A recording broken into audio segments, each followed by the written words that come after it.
Ma fiancée m'a envoyé un texto, il faut qu'on arrête. Je n'en peux plus. J'ai répondu, d'accord. Elle s'attendait au désespoir, aux supplications, au drame. Après 5 jours de silence de ma part, elle a débarqué chez moi. Je sortais déjà avec quelqu'un d'autre. Elle m'a présenté au poste original. Moi, un homme de 31 ans, j'ai reçu le texto un dimanche, à 21h47. J'étais assis sur mon canapé en train de regarder le football, une bière à la main, complètement détendu. Ma fiancée et moi étions ensemble depuis 4 ans, et fiancés depuis 8 mois. Nous devions nous marier au printemps prochain.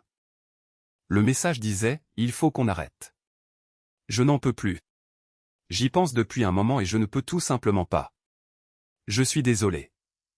Je l'ai fixé pendant probablement 2 bonnes minutes. Puis j'ai tapé en retour, d'accord. C'est tout. Un seul mot envoyé. Voici la chose que la plupart des gens ne comprendront pas sans contexte. Ce n'était pas la première fois qu'elle me faisait ça. C'était en fait la 4e. La première fois, c'était après environ 6 mois de relation. Nous avions eu un petit désaccord sur des plans avec ses amis, et soudain, elle en avait fini, elle n'en pouvait plus. J'ai paniqué, je l'ai appelée 30 fois, je me suis présenté à son appartement avec des fleurs, et je me suis excusé pour des choses que je n'avais même pas faites de travers. Elle m'a gracieusement pardonné, et nous sommes passés à autre chose. La 2e fois, c'était après que j'ai eu une promotion au travail et que j'ai dû annuler un dîner avec ses parents. Même scénario. Ça ne marche pas. Je mérite mieux. J'ai supplié. J'ai plaidé. Je lui ai envoyé un arrangement floral de 2 cents. Elle est revenue. La 3e fois a été la pire. Nous étions fiancés depuis 2 mois quand elle m'a fait le coup, parce que je ne voulais pas que sa mère soit autant impliquée dans la planification du mariage. 3 jours de silence radio de sa part, pendant que je perdais la tête. Texto après texto, messages vocaux. Je lui ai même écrit une lettre, une vraie lettre manuscrite, lui expliquant à quel point je l'aimais et que je ferais n'importe quoi pour que ça marche. Elle a adoré cette lettre. Elle en a parlé pendant des semaines. À quel point c'était romantique. Comment elle savait que je tenais vraiment à elle parce que je m'étais battu pour elle. Vous voyez la manœuvre? Il m'a fallu un temps embarrassant pour la reconnaître pour ce qu'elle était. Une tactique de manipulation, un test. Elle menaçait de partir. Et j'étais censé prouver mon amour en rampant, en la poursuivant, en lui donnant le sentiment d'être désirée et puissante. Et chaque fois que je le faisais, je lui apprenais que ce comportement fonctionnait. Mais assis sur ce canapé, en lisant ce 4e texto de rupture, quelque chose en moi a fait tilt, ou peut-être s'est brisé. La même chose, en réalité. Je n'étais pas en colère. Je n'étais même pas particulièrement triste. J'étais juste fatigué. Fatigué de marcher sur des œufs depuis des années, fatigué de me demander quand le prochain test arriverait, fatigué de voir ma stabilité émotionnelle dépendre de son humeur au réveil. D'accord, c'était tout ce qu'il me restait. Elle n'a pas répondu ce soir-là. J'ai imaginé qu'elle attendait que le déluge de messages commence. Les appels, les grands gestes, ils ne sont jamais venus. J'ai fini ma bière, regardé le reste du match, et je suis allé me coucher. J'ai bien dormi, d'ailleurs. Le premier sommeil paisible que j'avais eu depuis des mois. Maintenant, c'est ici que je dois introduire quelqu'un d'autre dans cette histoire. Il y a environ 1 an, ma fiancée a commencé un nouveau travail. Elle est devenue très amie avec une collègue. Appelons-la exactement ce qu'elle était, la collègue de ma fiancée. Elles passaient leur temps ensemble. Déjeuner, happy hours, brunch le week-end. Ma fiancée a insisté pour que je la rencontre. Tu vas l'adorer, disait-elle. Elle est tellement cool. Pas comme mes autres amies. Elle avait raison. La collègue était différente. Intelligente, drôle, les pieds sur terre, elle ne jouait pas à des jeux. Quand nous sortions tous les 3, elle était la seule qui semblait vraiment s'intéresser à la conversation, au lieu d'attendre simplement son tour pour parler. Elle m'a posé des questions sur mon travail, mes hobbies, ma vie, et elle écoutait vraiment les réponses. Mais c'était l'amie de ma fiancée, alors j'ai gardé les choses strictement amicales, polies, appropriées. Au cours de cette année, cependant, j'ai remarqué des choses. La collègue était toujours célibataire par choix. Elle disait avoir été échaudée par le passé et attendre quelqu'un de vrai. Elle faisait parfois des petites remarques, toujours appropriées, ne dépassant jamais les limites, mais des remarques qui me sont restées. Ta fiancée a de la chance. Toi, au moins, tu écoutes vraiment quand les gens parlent. J'aimerais trouver un homme qui soutient sa partenaire comme tu le fais. Rien de scandaleux, juste des observations qui m'ont fait réaliser que tout le monde ne voyait pas les relations de la même manière que ma fiancée. Après ce texto du dimanche soir, je me suis donné la permission de penser à des choses que j'avais refoulées. L'une de ces choses était que je m'étais toujours senti plus à l'aise, plus moi-même, avec la collègue que je ne l'avais jamais été avec ma fiancée.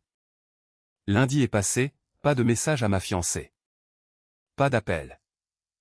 Mardi, je suis allé au travail, je suis rentré, j'ai préparé le dîner, j'ai regardé la télé.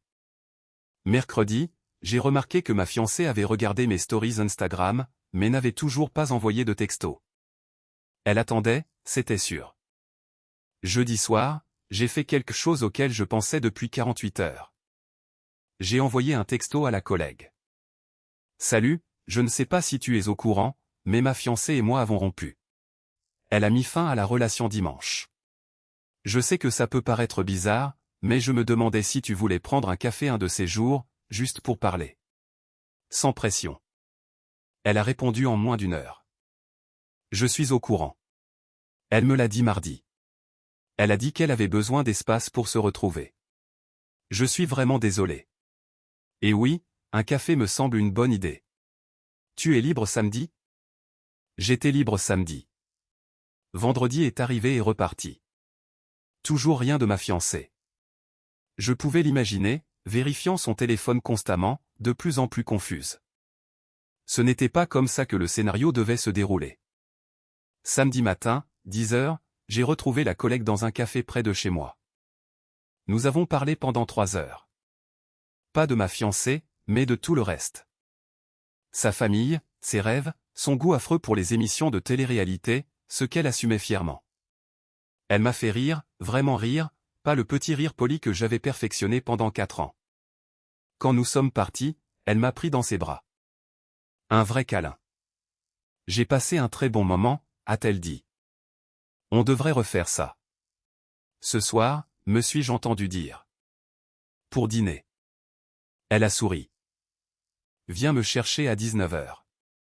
Ce soir-là, je l'ai emmenée dans un restaurant italien que j'avais toujours adoré, mais que ma fiancée avait refusé d'essayer parce que, la cuisine italienne est si lourde. Nous avons partagé une bouteille de vin, mangé beaucoup trop de pâtes, et parlé jusqu'à ce qu'ils nous mettent pratiquement dehors à la fermeture. Je ne l'ai pas embrassée ce soir-là, mais je l'ai raccompagnée à sa porte et je lui ai dit que j'avais passé la meilleure soirée depuis des années. Elle a dit qu'elle ressentait la même chose. Dimanche, exactement une semaine après le texto de rupture, j'ai entendu une voiture s'arrêter dans mon allée à 14 heures. J'étais en train de préparer le déjeuner. La collègue était venue pour regarder des films. Elle était recroquevillée sur mon canapé en pantalon de jogging, l'air complètement à l'aise. La sonnette a retenti. J'ai ouvert pour trouver ma fiancée, ex-fiancée, debout là, les joues zébrées de mascara et les yeux rouges. Elle avait clairement pleuré. Derrière elle, je pouvais voir sa sœur assise dans la voiture, en train d'observer la scène. « Pourquoi tu ne m'as pas appelé ?» a exigé mon ex. « Ça fait une semaine. Je t'ai attendu, tu. » Elle s'est arrêtée. Ses yeux avaient dérivé derrière moi, vers le salon, vers le canapé, puis vers la femme qui y était assise. La collègue a levé les yeux de son téléphone. « Oh, salut !» Le visage de mon ex est passé par environ 16 émotions en 3 secondes. Confusion, reconnaissance, incrédulité, fureur. Mais qu'est-ce qu'elle fiche ici? On passe du temps ensemble, ai-je dit calmement. Qu'est-ce qui se passe? Qu'est-ce qui se passe? J'ai rompu avec toi il y a une semaine et tu es déjà. Tu es déjà. Elle ne pouvait même pas finir sa phrase. Tu as raison. Tu as rompu avec moi, par texto. Je l'ai accepté. Ce n'était pas. Je ne le pensais pas, elle bafouillait maintenant. Ce n'est pas comme ça que ça devait se passer. Comment ça devait se passer? Tu étais censé te battre pour moi. Tu étais censé débarquer, supplier et prouver que tu tenais à moi. C'est ce que tu fais toujours. J'ai laissé ça flotter dans l'air. Oui, je faisais ça avant. Plus maintenant. Alors, tu as juste tourné la page en une semaine. Avec elle? Elle a pointé la collègue du doigt, comme si elle désignait un tas d'ordures. La collègue s'est levée. Je vais vous laisser un moment. Elle est passée à côté de nous, m'a fait un petit signe de tête et s'est dirigée vers ma chambre pour nous laisser de l'intimité. Mon ex l'a regardé partir, puis s'est retourné vers moi avec une fureur renouvelée. Elle était censée être mon amie et tu étais censé être mon fiancé. Les choses changent. Tu ne peux pas juste.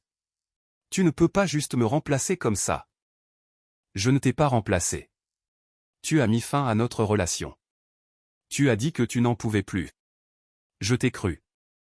Je te testais. J'avais besoin de savoir que tu tenais encore à moi. C'était sorti. Enfin. Je sais, ai-je dit. C'est ça le problème. Mise à jour 1. 3 jours plus tard. Après la confrontation sur le pas de la porte dimanche, j'ai pensé que mon ex piquerait une colère pendant un moment, puis passerait à autre chose. J'avais tort. Tellement tort.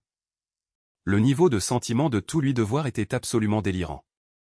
D'abord, il y a eu les textos, des dizaines. Pas d'elle. Elle avait apparemment décidé qu'elle était trop blessée pour communiquer directement, mais de sa sœur. Tu es un être humain dégoûtant d'avoir tourné la page si vite. Elle t'a donné 4 ans et tu es déjà avec quelqu'un d'autre. C'est de l'abus émotionnel. Tu l'as mené en bateau puis tu l'as jeté. Je n'ai répondu à aucun d'eux. J'ai juste fait des captures d'écran de tout et je les ai sauvegardés dans un dossier.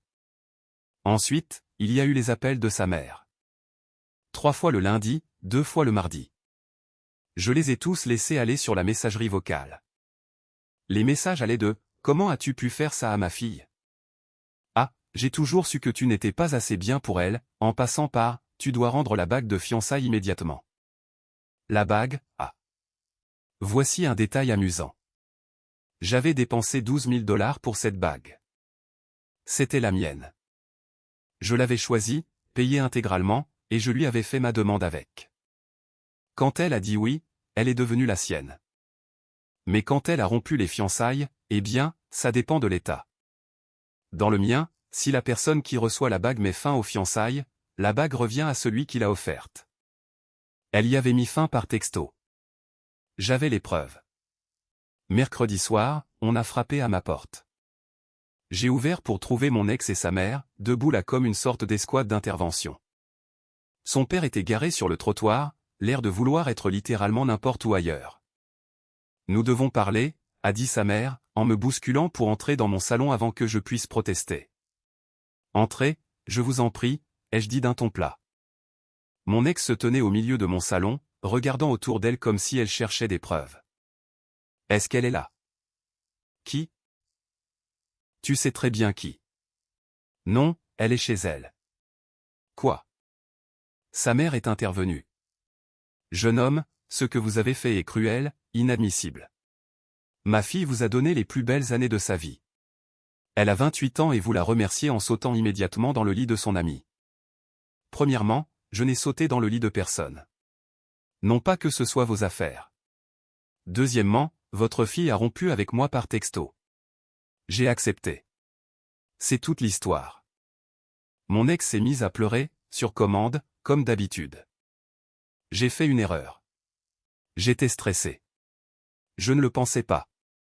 Tu as dit, et je cite, « Il faut qu'on arrête. » Je n'en peux plus. Tu as aussi dit que tu y pensais depuis un moment. Ça ne ressemble pas à des mots dits sous le coup du stress. Mais tu étais censé te battre pour moi. Oui, tu as mentionné ça. Voilà le problème. J'en ai fini de me battre pour des gens qui essaient sans cesse de partir. Le visage de sa mère s'est tordu. Alors c'est tout? Tu vas juste jeter 4 ans par la fenêtre pour un seul texto? C'est elle qui a jeté 4 ans par la fenêtre pour un seul texto. Je n'ai fait qu'accepter sa décision. La bague, a dit sa mère soudainement. Tu dois la rendre. Cette bague appartient à ma fille. En fait, non. C'est elle qui a rompu les fiançailles. Dans cet état, la bague revient à l'acheteur. J'ai le reçu, le relevé de carte de crédit et le texto prouvant que c'est elle qui a mis fin à la relation. C'est du vol. C'est la loi. Vérifiez. Les pleurs de mon ex se sont intensifiés. Je n'arrive pas à croire que tu sois comme ça. Je t'aimais. Je voulais t'épouser. Tu voulais que je te coure après. Ce n'est pas la même chose. Tu es cruel. Tu es froid. Tu ne m'as jamais vraiment aimé, n'est-ce pas? J'y ai réfléchi une seconde. J'aimais la personne que je pensais que tu étais. Il s'avère que cette personne n'existe pas. Sa mère a attrapé son bras. Allons-y. Il a clairement montré son vrai visage. Tu vaux mieux sans lui. C'est ce qu'elle a dit dans son texto, ai-je lancé alors qu'elle sortait en trombe. Je suppose que vous êtes enfin d'accord sur quelque chose. Mise à jour 2. Une semaine plus tard. J'adorerais vous dire que les choses se sont calmées après la confrontation avec la mère. Non. Le sentiment de tout lui devoir a atteint des niveaux que je n'aurais jamais pu prédire. Premier coup bas, la salle de réception. Nous avions versé un acompte pour une salle de mariage il y a 8 mois. 5 000 $ non remboursables, partagés à parts égales entre nous. Elle avait payé sa moitié, j'avais payé la mienne. Après la rupture, je les ai appelés pour annuler officiellement et obtenir des documents pour mes dossiers. Devinez qui les avait déjà appelés? Devinez qui leur a dit que nous reportions, pas que nous annulions, et que je pourrais essayer d'annuler par dépit, mais quelle était la vraie décisionnaire? La salle était confuse. Ils avaient des informations contradictoires. Ils voulaient savoir qui prenait réellement les décisions.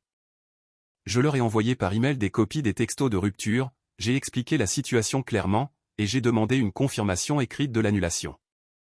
Ils l'ont fournie. Aucun de nous n'a récupéré son acompte. C'était l'accord depuis le début, mais au moins, c'était terminé. Deuxième coup bas, les amis communs.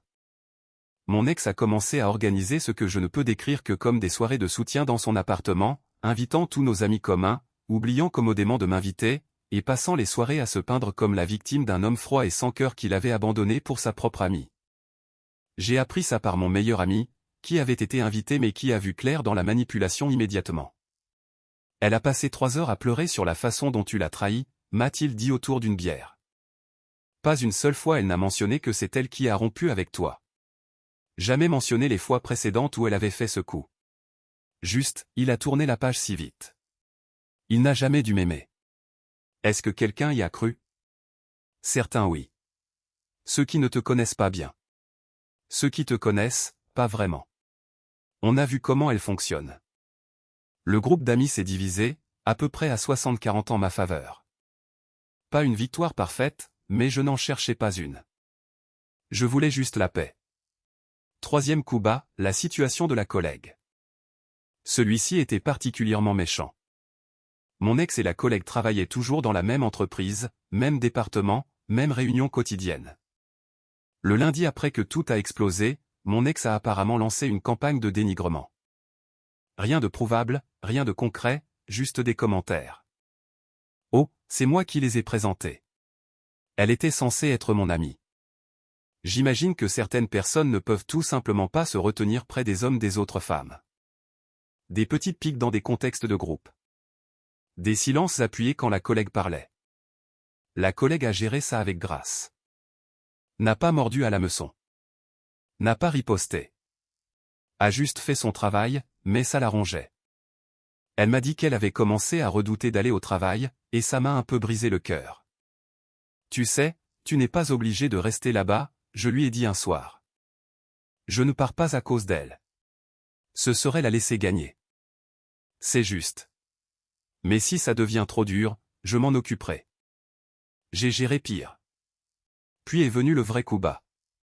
Environ 2 semaines après la confrontation sur le pas de la porte, j'ai reçu un message de la sœur de mon ex.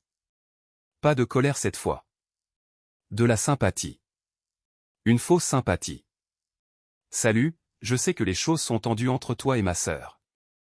Mais j'ai pensé que tu devrais savoir quelque chose. Cette fille que tu vois, elle planifie ça depuis des mois. Ma sœur s'est confiée à elle sur vos problèmes de couple et elle a utilisé ces informations pour se positionner.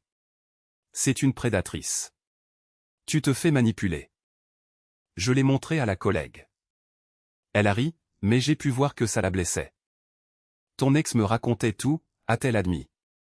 Chaque dispute, chaque manipulation, chaque test. Je ne lui ai jamais donné de conseils. J'ai juste écouté. Et chaque fois qu'elle décrivait comment elle te traitait, je pensais la même chose, ce pauvre gars mérite tellement mieux. Pourquoi n'as-tu jamais rien dit? Parce qu'elle était mon amie et que tu étais son fiancé. J'avais des limites. Et maintenant? Maintenant, elle n'est plus mon amie et tu n'es plus son fiancé. Mise à jour finale. 2 semaines plus tard. Il est temps pour la résolution. La situation au travail de la collègue s'est envenimée au point que les ressources humaines sont intervenues. Pas à cause de quelque chose que la collègue a fait, mais parce que mon ex n'a pas pu s'en empêcher. Apparemment, lors d'une réunion d'équipe, mon ex a fait un commentaire assez fort pour que plusieurs personnes l'entendent. Certaines d'entre nous ne volent pas les hommes des autres, mais je suppose que c'est juste moi. La collègue n'a pas répondu, elle a juste continué à prendre des notes. Mais un autre collègue l'a signalé. Les RH ont mené des entretiens. Plusieurs membres de l'équipe ont confirmé un schéma de comportement passif-agressif, de tactiques d'exclusion et de commentaires personnels inappropriés. La collègue avait sa propre documentation, des captures d'écran de textos où mon ex l'avait traité de divers noms, tous envoyés depuis le téléphone personnel de mon ex, mais faisant référence à des situations de travail. Le résultat, mon ex a reçu un avertissement écrit formel pour harcèlement au travail et création d'un environnement de travail hostile. Elle a également été obligée de suivre une formation sur la conduite professionnelle. Un incident de plus et elle serait licenciée. Elle m'a blâmé, bien sûr.